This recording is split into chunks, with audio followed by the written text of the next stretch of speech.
मैं डॉक्टर रामनिका गांधी।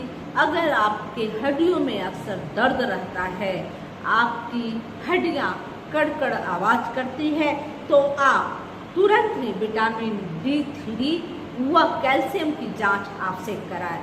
अगर कैल्शियम व विटामिन D3 दोनों की कमी आपके शरीर में है तो आप आधे घंटे तक धूप आप सेके। जब धूप सेक रहे हो तो आप हमेशा ध्यान रखें कि धूप जो सनलाइट है वो सीधे आपके शरीर पे पड़ रहा हो। दूसरा ध्यान रखने वाली बात यह है कि जिस समय आप धूप सेक रहे हो उस समय शरीर पे कम कपड़े पहने हों।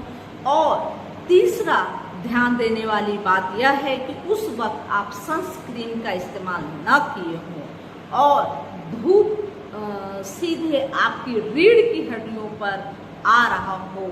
और जब धूप सेकने जाए तो कोशिश करें कि थोड़ी सी तेल स्किन में लगा ले, ताकि धूप जो सीधे पड़ता हो आपके शरीर में उसका ठीक से प्रॉपर अवशोषण हो।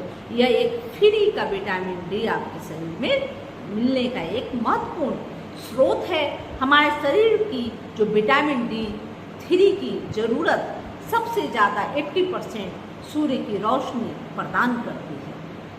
बाकी 20% हम खाने पीने से तैयार कर सकते हैं, जिसमें पानी, फल, सिंघाड़ा, मछलियाँ, अंडे का जो पीला जर्दी होता है उसमें बहुत ज़्यादा पाया जाता है। यह जानकारी अच्छी लगी तो लाइक करें, कमेंट करें, शेयर करें, सब्सक्राइब करें और बेल आइकन जरूर दबाएं। जय हिंद, जय भारत।